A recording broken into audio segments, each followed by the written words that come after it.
Dios les bendiga una vez más. Bienvenido a nuestra plataforma. El conocimiento te libera, la liberación te restaura. Estamos aquí, vamos a hacer el libro de Nehemías porque ya estamos terminando los 12 libros de historia. Este es el libro número 11 de los libros de historia.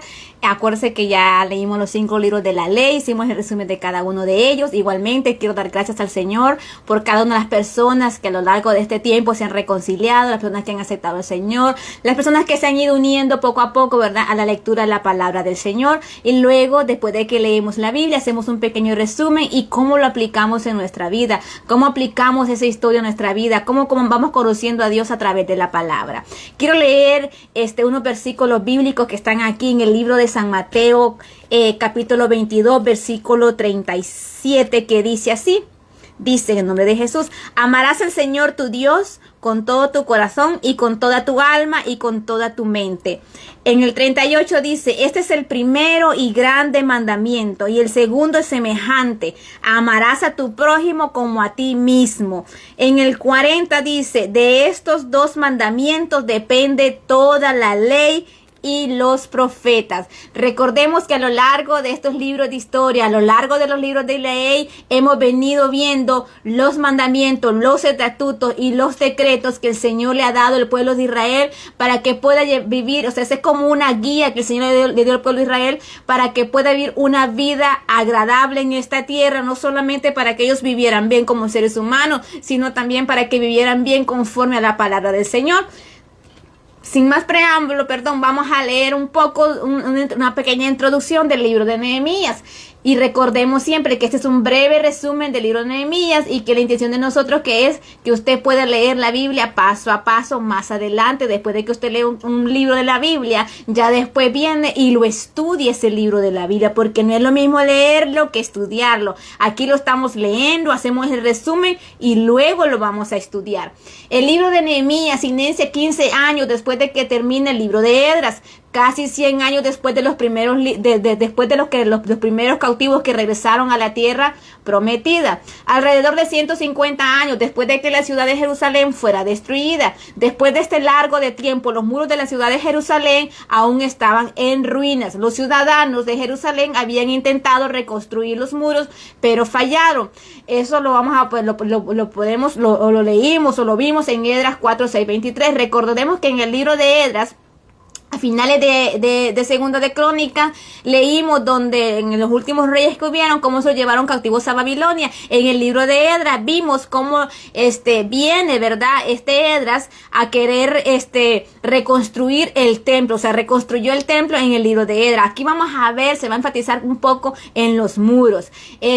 Vamos a ver en el capítulo 1, pero antes de todo vamos a orar al Señor. Y ahí donde está, cierre sus ojos, ¿verdad?, y dígale al Señor que ministre su vida, que ministre su alma, cualquier necesidad, cualquier problema que esté pasando, que sea el Señor por medio del Espíritu Santo ayudando, que sea el Señor por medio del Espíritu Santo trayendo salud. Recuerde que yo siempre he dicho, el conocimiento te libera ¿de qué? Te libera de las ataduras, te libera de los tabús, te libera de las tradiciones. El conocimiento de la palabra del Señor nos transforma, nos regenera y nos restaura. Cierre sus ojos, se encuentra en este momento y acérquese al Señor por medio de la oración. Amantísimo Padre que estás en gloria, Señor amado, te damos gracias por tu amor, por tu misericordia, por tu infinita bondad, Dios mío, por cada uno de nosotros, Padre amado. En esta hora, Dios mío amado, yo vengo clamando, Dios mío, por cada una de las personas, Dios mío, que irán a escuchar este resumen de tu palabra, Padre Santo de la gloria. Por cada una de las personas que están leyendo a diario, Dios mío, tu palabra, Padre Santo de la gloria. Que seas tú, mi Dios amado, con tu Espíritu Santo, Padre Santo de la gloria,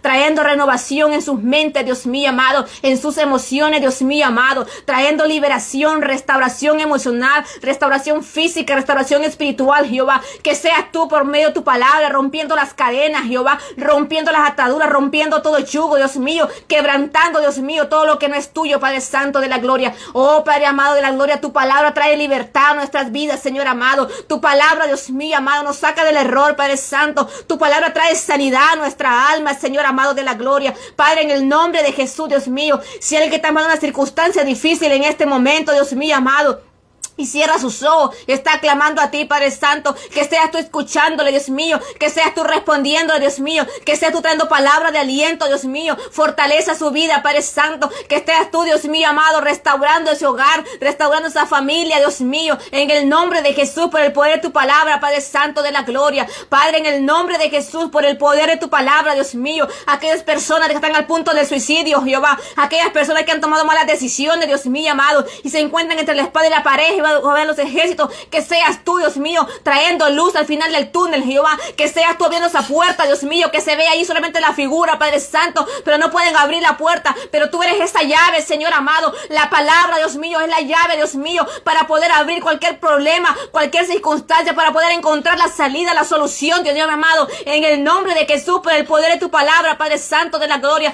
te presento, Dios mío, cada petición que ha llegado, Dios mío, a esta plataforma de una vez más, Señor amado de la gloria. Gracias, Padre Santo de la gloria. Quiero dar gracias, quiero aprovechar este momento, aprovechar para darle gracias a las personas que me están ayudando con lo que es la oración, las personas que me están ayudando, ¿verdad? Porque son bastante las peticiones y a veces no podemos contestarles a todos, pero sí podemos agarrar las peticiones de cada uno de ustedes y las podemos llevar en oración. Así que con algunos ya nos hemos estado contactando directamente, pero en otras tengo a alguien, ¿verdad? Que es el que se encarga de poder agarrar las peticiones y poder contestar algunos de sus mensajes. En algunas ocasiones para mensajes súper importantes, pues, o no es que no todos sean importantes, pero hay mensajes, hermanos, que si es solo un saludo, pues le damos las gracias, el saludo, ¿verdad? Y se comunica con nosotros, pero hay mensajes que son de emergencia, personas que están pasando problemas emocionales fuertes, personas que se quieren suicidar, personas que tienen problemas matrimoniales fuertes, o sea, estamos hablando de, digamos, personas también que están en las cárceles, personas que están en los hospitales, que tienen enfermedad. Entonces nosotros vamos dando categoría a esos mensajes. A los que nos mandan saludos, nosotros les contestamos con un saludo. La plataforma tiene ahí, por ejemplo, WhatsApp contesta automáticamente. También tenemos aquí en Facebook que la máquina contesta también automáticamente, y algunos otros mensajes nuestros hermanos los están contestando, lo que son parte del ministerio. Y en otras ocasiones, pues me toca a mí también estar ahí, ¿verdad? Pendiente para poder ayudarles, para poder orar por cada uno de ustedes. No se puede orar uno por uno, sino que agarramos el grupo y estamos orando por cada por cada grupo, así. Los mensajes de emergencia, como cuáles, por ejemplo, tuvimos un caso de una persona que sufrió violación sexual. Entonces la joven estaba bien perturbada sobre ese caso, entonces pudimos ayudarle. No solamente aquí vamos con la palabra, sino que también si podemos referirle a un médico, si podemos referirle a una institución de ayuda que les pueda ayudar, porque gracias a Dios aquí en el país que estamos, en Estados Unidos, hay lugares que puedan ayudar, ¿verdad?, a las personas que están sin hogar, las personas que no tienen alimentos. Aquí también hay servicios de ayuda en este país, hay comunidades que ayudan. Entonces podemos dar esa información. Alguien nos dice, mira, hermana, yo no tengo dónde vivir, yo no tengo, conseguimos números de lugares en la ciudad donde ellos viven, en el condado donde ellos viven, para que ellos puedan llamar y se les pueda ayudar, ¿verdad? No solamente es decir, ora al Señor para que Dios le ayude, no, también tenemos que ver de qué manera podemos ayudar. Quizás nosotros no tenemos cómo darle a esa persona un techo donde vivir, no tenemos cómo darle unas provisiones para comer, pero sí podemos ayudarle en buscarle a alguien más que pueda. Cuando se puede, pues nosotros brindamos ayuda, y cuando no, pues entonces buscamos una solución para esa persona.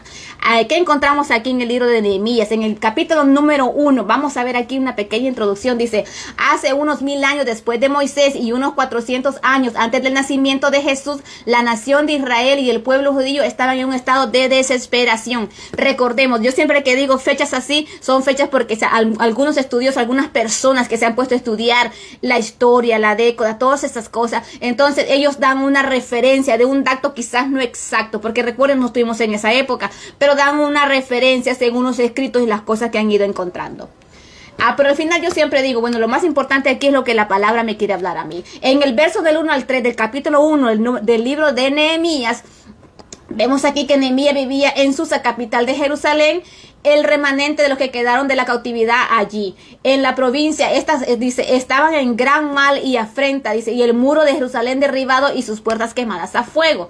En el verso 4, vemos la reacción de Nehemías al escuchar las noticias de Jerusalén y su pueblo, dice, y hizo ayuno y oró. Dice que él hizo duelo por el pueblo. En el 5 al 7, aquí vemos la oración de Nehemías con humildad hacia Dios. del 8 al 10, vemos aquí que Nehemías se acerca a Dios recordando las promesas a Moisés.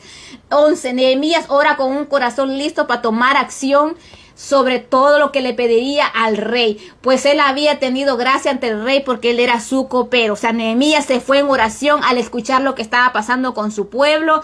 Vemos aquí cómo Dios, a pesar de que se lo llevaron en cautiverio, como yo siempre decía en el libro de Esdras, que Esdras estaba cautivo, pero su cuerpo, porque su mente, su alma, su espíritu estaba conectado con Jehová de los ejércitos. Aquí vemos también a Nehemías, que imagínate, ¿quién era? Esdras era un escritor, dice, ¿y quién es Nehemías? Nehemías es el copero del rey. Y un copero, vamos a ver en el capítulo número 2, del 1 al 2, no me quiero adelantar, ¿verdad? El 1 al 2, vemos a Nehemías sirviéndole el vino al rey. Recordemos que él era el copero, dice, probaba todo al rey antes de que el rey tomara algo, comiera algo. Nehemías le tocaba probar los alimentos del rey. Y también por ser copero, Nehemías tenía que mantener un rostro feliz, él tenía que estar sonriendo todo el tiempo. Nehemías tenía que tener una actitud positiva ante el rey, porque eso le ayudaba al rey también a estar estable, ¿verdad? De cuando, o sea, no se podía ir al rey con la cara triste, según la historia y según también como leímos en otros libros de historia, ¿verdad? No sé, un copero no podía llegar enojado, amargado ante el rey, tenía que ir feliz. En el verso 3 del capítulo número 2 del libro de Nehemías, vemos la humildad y la respuesta de Nehemías, pero con mucha fe se dirigió al rey. El rey le preguntó a Nehemías que qué le pasaba, porque a pesar de que Nehemías trató de esconder la tristeza que llevaba por dentro por dolor a su pueblo, vemos aquí que el rey aún así se dio cuenta.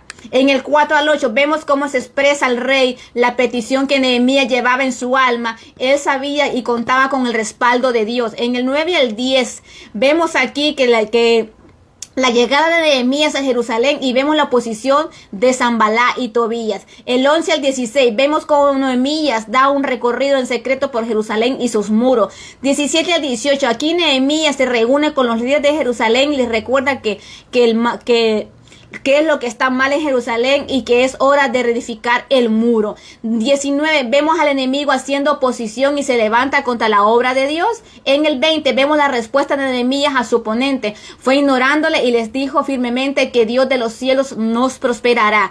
Aquí en este capítulo número 2 vemos cómo Dios usa el rey, ¿verdad? Para darle permiso a Nehemías para que vaya a reconstruir los muros. O sea, que era Dios obrando por medio de las personas. Muchas veces nosotros creemos que porque tenemos jefes que no son cristianos, Dios sí puede. Si tú te conectas con Dios, el Espíritu Santo puede tocar el corazón de ese jefe que tú tienes, esa persona que está a tu lado, que tú necesitas algo, quieres el apoyo de esa persona. Vemos aquí cómo Dios ha respaldado. También vimos cómo lo respaldó en el libro de Esdras. Aquí también vemos a Nehemías también. ¿Qué vamos a encontrar en el capítulo número 3? Aquí veremos prácticamente la restauración de las puertas y muros. En el 1 al 2, el sacerdote Eleazar con sus hermanos y la reconstrucción levantaron sus puertas y siguieron edificando hasta la torre de Hananael. De 3 al 5 se mencionan más constructores cerca de la puerta del pescado, será el nombre que les ponían. De 6 al 12 vemos más constructores preparando cerca de la puerta vieja. El 13 vemos los constructores preparando cerca de la puerta del valle. 14 constructores reparando cerca de la puerta del muladar. De 15 al 25 vemos más constructores preparando cerca de la puerta de la fuente. De 26 al 27 vemos más constructores reparando cerca de la puerta de las aguas. 28 al 30 vemos constructores reparando cerca de la puerta de los caballos. 31 al 32 constructores reparando cerca de la puerta del juicio o asamblea congregación. Ahora, usted dice, ¿qué puerta es esto? Por eso yo le animo, váyase, venga en YouTube, también tenemos los videos, ¿verdad? En un orden. Y lo que lo quiero decir es que usted dice, bueno, ¿y esta puerta dónde fue? Que no sé qué. También venden el templo de Salomón en dibujo, ¿no? Venden el templo de Salomón, usted lo puede conseguir, y algunas Biblias también traen el templo de Salomón, y así usted va a ver de estas puertas de las que se está hablando allí, ¿verdad? Que están, porque esto ya es el muro, ya es alrededor. Recordemos que en Esdras encontramos que se estaba reconstruyendo el templo, aquí se está reconstruyendo los muros. capítulo número 4, en el verso del 1 al 3, vemos aquí a Sanballat y Tobías con el intento de desanimar a los trabajadores haciendo la burla del trabajo que los judíos hacían sobre el muro. 4 al 5, vemos cómo Nehemías hace frente al ataque desalentador con oración a Jehová. Nehemías no se puso a discutir con él. Nehemías, ¿qué hizo? Se fue a orar al Señor. No discutamos cuando alguien viene haciéndonos afrenta a nosotros. Debemos orar a Dios primero ante cualquier cosa, cualquier decisión que tengamos que tomar. 6, vemos los resultados que después del ataque y la defensa de Nehemías, por medio de la oración, fueron alentados los ánimos y la obra continúa con más fuerza que nunca. De 7 al 8 se describe la conspiración que usaron para atacar la obra. En el 9, la descripción de cómo el ataque se fue defendido con oración y vigilancia, palabras de aliento a Nehemías. Nehemías no dejaba que desanimaran a la gente que estaba trabajando. En el verso 10 vemos como un desafío, dice, se nos describe, el escritor dice que desde adentro, dice, había, o sea, ahora en este verso encontramos que desde adentro había desaliento en el pueblo de Dios, porque dice que la obra parecía demasiado grande. O sea que ahora viene un desafío más profundo, porque primero estaban con ánimo en la reconstrucción del templo, pero el enemigo estaba atacando, pero ahora también me imagino yo que cuando el enemigo empezó a atacarlos a ellos, también sus mentes dijeron, ¿cuándo vamos a terminar? El enemigo va a estar atacándonos mientras estemos en reconstrucción. Estoy parafaseando, ¿verdad? Entonces, imagínense, vino desaliento. Es que eso es lo que el enemigo quiere, cuando él no para de insultarte, él no para de estar contra ti, de repente llega como un espíritu de desaliento a tu vida y dices, ay, que esto es demasiado grande, falta demasiado, Cristo no viene pronto, yo tengo ya 40, 50, 60 años, 70 años, 80 años, si viene al Señor y nunca ha venido. ¿Cuántas veces yo he escuchado que Dios venía desde que estaba chiquita, pero Dios no ha venido? Entonces, esta gente empezó a ver que el muro era demasiado grande y que nunca iban a terminar y empezó a llegar al desaliento. En el 11, vemos como el enemigo desde afuera planea un ataque sorpresa para el pueblo. Mientras nosotros nos estamos distrayendo con el desaliento que llega a nuestra vida, el enemigo, aparte de estarnos bombardeando con cosas, empieza a preparar un ataque. Así como el enemigo va trabajando en contra de nosotros en el mundo espiritual. 12, vemos como Dios le advierte el ataque, Dios advierte al pueblo del ataque que el enemigo planea contra ellos. 13 al 14, vemos cómo Nehemías organizó la defensa, no solo de forma física, sino de forma mental, emocional, dándole ánimo con palabra de Dios. Es que eso es lo que debe ser un líder hoy en día. Eso es lo que deberían hacer los pastores hoy en día. No es que no hay, sí hay buenos pastores, hay buenos líderes, pero eso es lo que debemos hacer. Es más, una ama de casa, una mujer de Dios, una mujer que pasa en su hogar, que pasa en su casa, una persona, el cabeza del hogar, el hombre del hogar también, cuando ve que el enemigo está atacando su hogar, está atacando su pareja. Por ejemplo, si el hombre ve que la esposa está siendo atacada espiritualmente, que el enemigo está usando personas a su alrededor, ¿qué es lo que debe hacer el hombre? Vemos como Nehemías dice, ¿qué decía Nehemías? Daba palabra de ánimo, y también Nehemías oraba por su pueblo. Eso debe ser una mujer cuando mira que su esposo está siendo atacado por alguien. Recordemos que nuestra lucha no es contra carne ni sangre, sino que nuestra lucha es contra el mundo espiritual. Quizás tenga una lucha espiritual él, pero también hay ataques que vengan por medio de personas. Recuerda, ¿qué es lo que el enemigo son las personas? La boca, usa la lengua, usa palabras. Eso es lo que el enemigo hace, usar a personas a nuestro alrededor para darnos ataques. Así empezó con este pueblo, para que no reconstruyeran el muro. Empezaron a atacarnos verbalmente, pero ya ahora están preparando otro ataque diferente. En el 16-18 vemos el buen ánimo hasta que estaban, dice, con una mano tenían la espada y con la otra tenían la pala. Estaban listos para pelear. Así deberíamos estar nosotros hoy en día. Tener la palabra de Dios en nuestros corazones, ¿verdad? Y dice que en la otra mano tenían la pala. ¿La pala qué es? Es el trabajo, es la obra. Con nuestro cuerpo físico estamos haciendo la obra, pero en nuestro corazón está fluyendo la palabra del Señor. Nos estamos empapando de la palabra del Señor. En el 19 al 23 vemos cómo se hicieron los planes para mantener una lista para la defensa, ¿verdad? Habían personas que estaban listos para la defensa ahí. En el capítulo número 5 del libro de Nehemías, en el verso número 1, vimos un gran clamor del pueblo que hasta se detiene a reconstruir el muro. Dice que una parte del pueblo dice en contra de sus hermanos judíos porque les cobraban impuestos. Aquel pueblo se detuvo porque había clamor, porque había una parte de judíos, ¿verdad? Yo creo que eran como los más líderes, que empezaron a cobrar impuestos. Usted sabe, siempre, como les dije, el enemigo siempre va a usar a quien esté a tu alrededor y vemos aquí que estos estaban aprovechando de que estaban reconstruyendo el muro, y los que estaban más arriba, o sea, siempre los que tienen privilegios, los que tienen liderazgo, quieren aprovecharse de los más pequeñitos. De aquí vienen estos, pues vamos a también ponerles impuestos para ganar un poco más de dinero. En el 2 a 5 vemos la descripción de la razón del conflicto del pueblo. En el 6 vemos la reacción de Nehemías, el enojo y la decepción, pero le reprendió con sabiduría y ejemplo. Mire, lea ese capítulo, o sea, lea ese libro de Nehemías y va a ver qué interesante ahí. En el 7 al 11 dice, vemos que Nehemías le reprendió con sabidurías y ejemplo y confrontó a aquellos que habían hecho el mal. 12 al 13, vemos la respuesta de los líderes y gobernantes que habían hecho el mal. ¿Qué les dije? Que casi siempre son los líderes y los que gobiernan que se quieren aprovechar de los más débiles. 14 al 16, vemos el ejemplo de Nehemías, que no le cobró impuestos a su gente. Nehemías tenía un buen grupo de personas. Acuerden, en aquellos entonces los que eran líderes siempre andaban con su grupo, ¿verdad? Entonces Nehemías no le cobraba impuestos a las personas que le rodeaban a él. En el 17 al 18 también vemos el otro ejemplo de la generosidad de Nehemías, que Nehemías también daba para la reconstrucción del templo, más bien le ayudaba a la gente que estaba en reconstrucción. Pero hay gente que te ve trabajando y lo que hace es llevarte más trabajo, y de paso te está cobrando por el trabajo que tú estás haciendo para ellos mismos, porque es para el beneficio de ellos mismos. 19, vemos cómo fue la oración de Nehemías pidiéndole a Dios que recuerde sus buenas obras.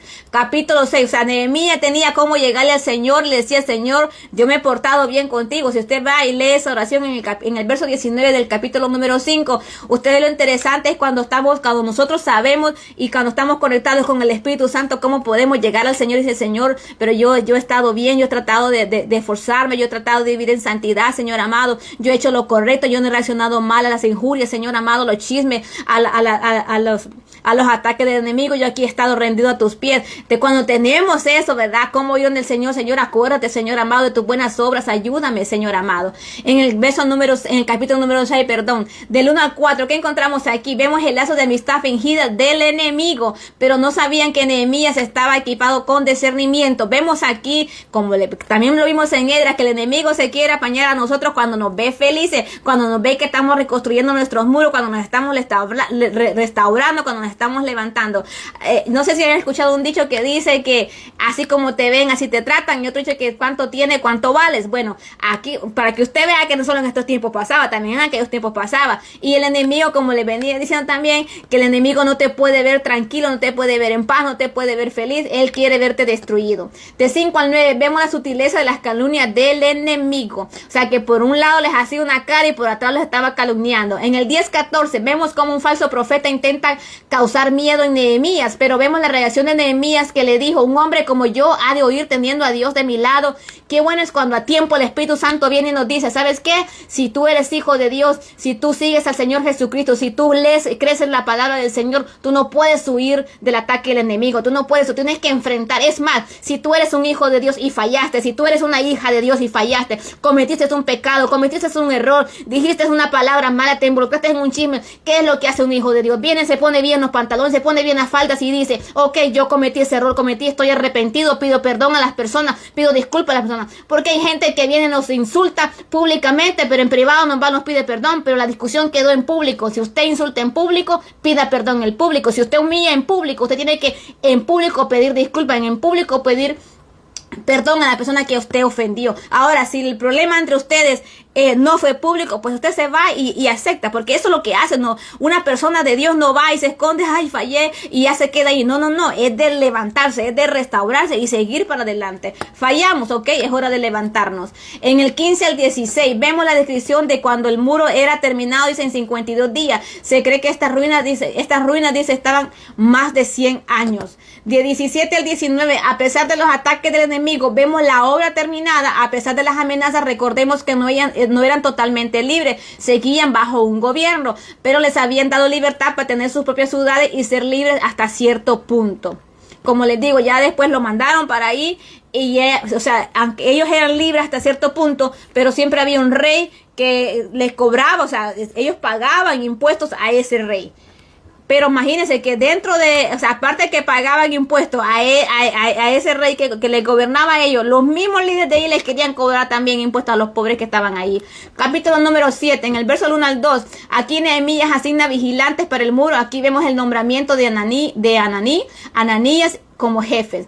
3, vemos cómo se establecieron la vigilancia en los muros. De 4 al 5, Nehemías quería que Jerusalén creciera y prosperara, quizás no como antes, pero que vivieran una vida feliz. Del 6 al 73, vemos que solo como el 2% de los judíos que fueron llevados del exilio por Babilonia regresaron. Capítulo número 8, en el verso del 1 al 3, aquí vemos al pueblo que se ha reunido pidiéndole a Esdras que lea la palabra de Dios. Aquí el escritor, ¿verdad?, está dando recalcando lo que pasó, ¿verdad?, en la historia de Esdras. Recuerde que esta es una combinación de lo que estaba pasando. 4 al 6, la palabra de Dios fue recibida con humillación y adoración. 7 al 8, la palabra de Dios es presentada para que el pueblo pueda entender. Dice y se leía, dice, a la manera, dice, que el pueblo pudiera entenderla. Recordemos que habíamos leído que fue una parte escrita, lo de Esdras, ¿verdad?, que fue una parte escrita en hebreo y en arameo. Entonces, por eso es que nosotros también cuando leemos la Biblia se nos dice en qué idioma, en qué lenguaje se escribió la Biblia. Entonces vamos a encontrar también eso ahí. Entonces al pueblo se le explicaba porque también se le explicaba, dice aquí, a manera que pudieran entender. ¿Por qué? Porque acuérdense que el pueblo se había mezclado con otros pueblos y habían algunos que no hablaban la lengua hebrea de ellos. 9 al 11, vemos cómo el pueblo responde con llanto y lamento y diciendo amén. 12, vemos que después de humillarse llegó el regocijo en adoración a Dios. 13, aquí se nos describe cómo los líderes se reúnen para estudiar más la palabra de Dios. 14 al 18, aquí vemos cómo el pueblo celebra fiesta de los tabernáculos.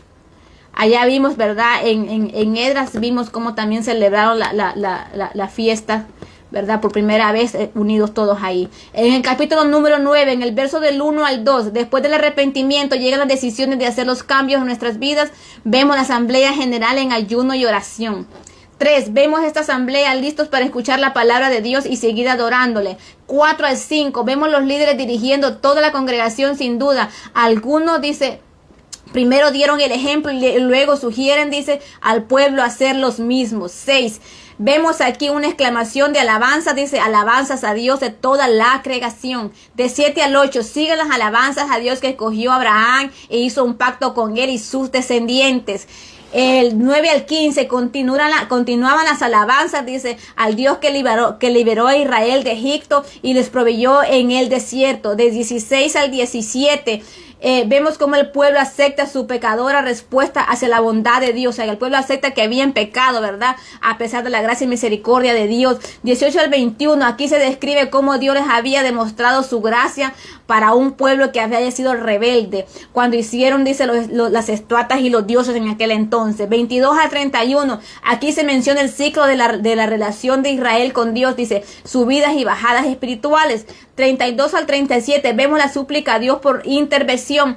En el 38 vemos la conclusión de un punto de decisión que serían obedientes, y en el 10 veremos los pactos que ellos hicieron. Aquí el pueblo está renovando sus pactos. Aquí vemos al pueblo que quieren reconstruir su relación con Dios. No solo están reconstruyendo los muros, están reconstruyendo también su vida espiritual. En el capítulo número 10, en el verso del 1 al 8, aquí continúa prácticamente lo del 9, ¿verdad? Cuando Nehemías y los sacerdotes firmaron el pacto de lealtad con Dios.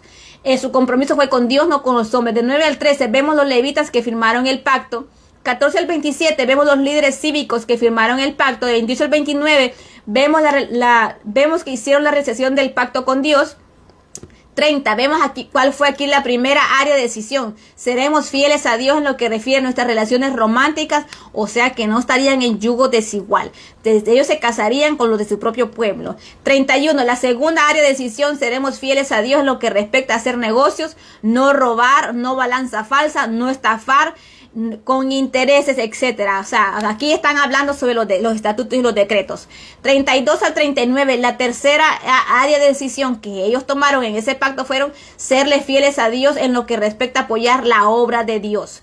cosas que muchos hoy en día, dice, la usan para beneficiarse como líderes, y el pobre, dice, el pobre pueblo muriendo de hambre. O sea, que aquellos, aquí están hablando ellos de los diezmos y las ofrendas. Ellos se comprometieron a darle los diezmos a las ofrendas para que la obra de Dios creciera. Como siempre les vengo diciendo, los diezmos y las ofrendas no es una obligación. Usted no la puede dar el diezmo y la ofrenda por una obligación, que le van a decir, usted no tiene privilegios si usted no diezma, si usted no ofrenda, no puede tener cargos en la iglesia, no puede tener privilegios en la iglesia. Sí, es un ejemplo como líder que debemos de dar, pero recuerde que la ofrenda y el diezmo es voluntario. La ofrenda y el diezmo tenemos que darlo por amor, por agradecimiento a Dios y para la obra de Dios, para que la obra de Dios pueda crecer. Lo vemos viendo aquí a lo largo de la historia.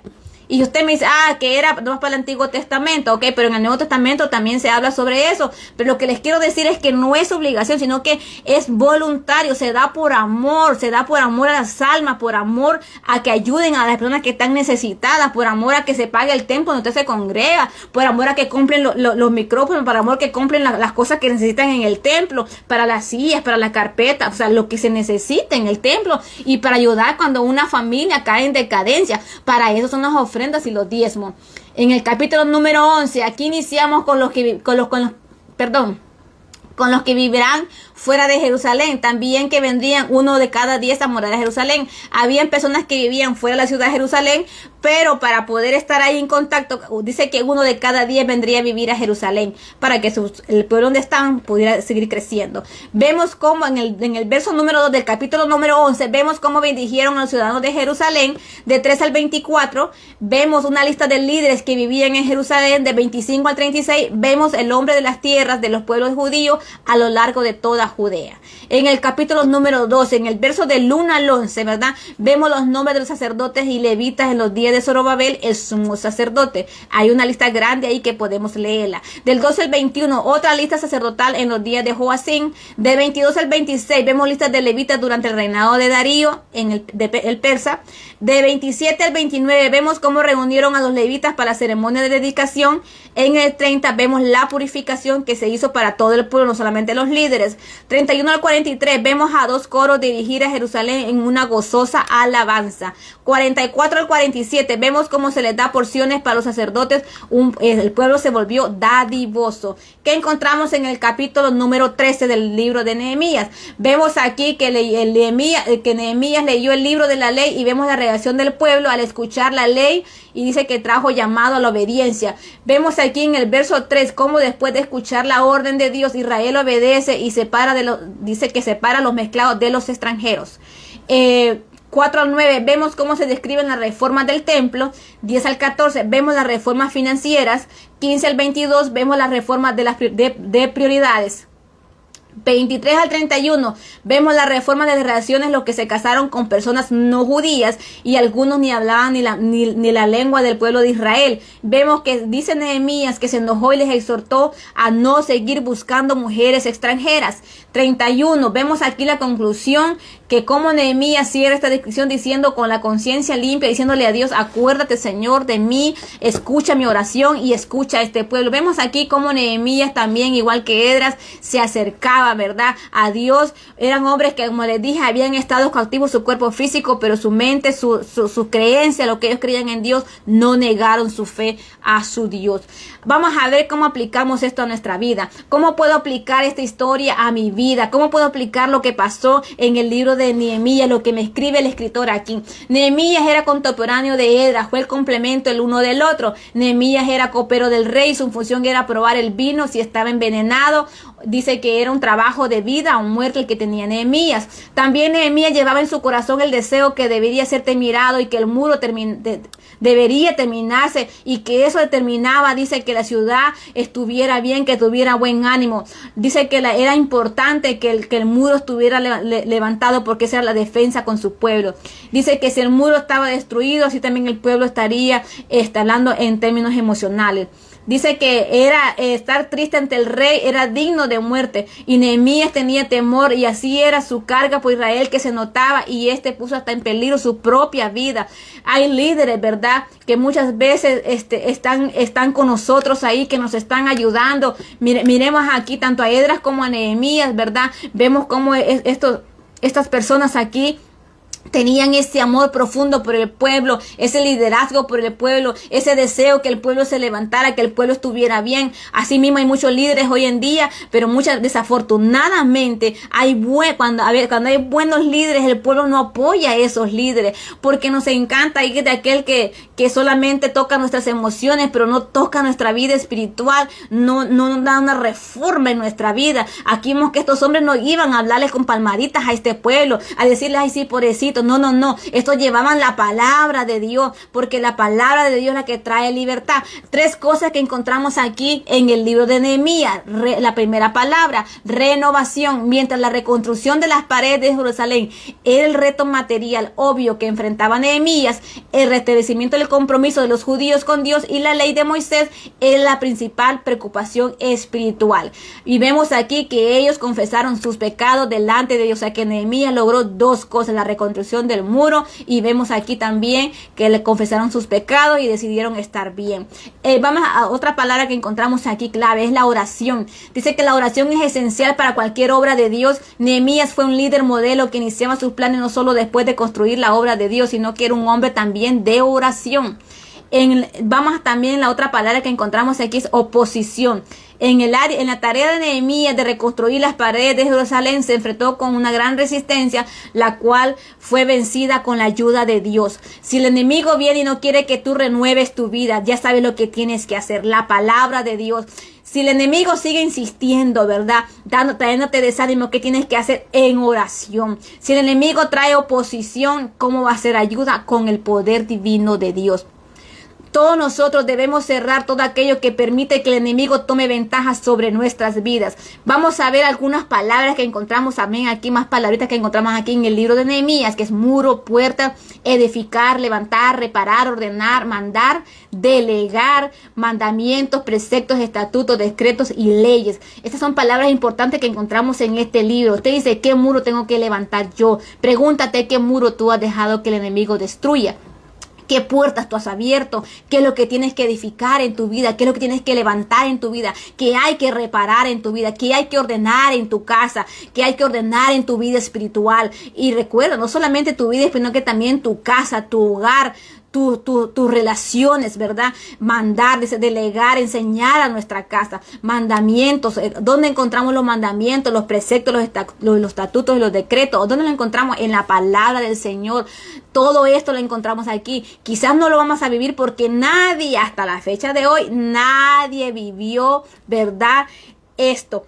Pero lo que leímos en el libro de Mateo 22:37 dice que los decretos, los mandamientos, los estatutos y los preceptos se encierran en dos cosas. Amarás al Señor tu Dios, ¿verdad?, con toda tu alma, con toda tu mente. Y el otro dice que el primero y grande mandamiento, dice, el segundo dice, amarás a tu prójimo como a ti mismo. Pero si nosotros nos venimos aquí a leer estos libros, vemos a ver que el Señor nos enseña, o sea, que dice que estos 2 mandamientos dependen de la ley y los profetas. O sea, el único que cumplió con esto, con todas estas cosas, fue el Señor Jesucristo. Y por eso, bajo de Él es que nosotros somos salvos, alcanzamos la gracia del Señor. Pero no significa que vamos a vivir la vida como nosotros queramos. No significa que vamos a tratar a nuestros hermanos. No significa que vamos a vivir una vida desordenada. No, significa que yo voy a buscar en la Biblia una manera que Dios quiere que viva mi vida. Y a dónde yo voy a encontrar ese estilo de vida, esa forma de vida que Dios quiere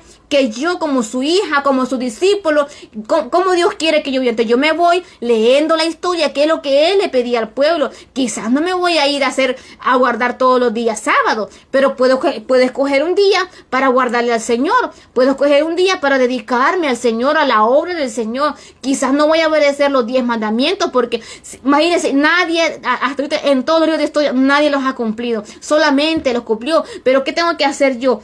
Amarás al Señor, dice, con toda tu alma, con toda tu mente, con todo tu corazón. Imagínate. Y luego, ¿qué dice? El segundo, amarás a tu prójimo como a ti mismo. ¿Y qué encierra eso? Yo me voy y digo, ¿qué me encierra eso? ¿Dónde encuentro yo eso? Me voy a donde dice que los mandamientos dependen de toda la ley, dice, y los profetas. ¿Y que me voy a leer qué fue lo que se dijo? Y así corrijo mi vida. Yo trato mal al extranjero, yo trato mal a mi vecino. Aquí me dice que no debo hacer eso. Entonces, para eso estamos leyendo esto. Así que el Señor te bendiga, que el Señor te guarde. Estoy dándole las gracias a todos aquellos que se siguen conectando, los que se siguen escribiendo. Hasta aquí nuestra parte y te espero para el libro de Esther. Que el Señor te bendiga.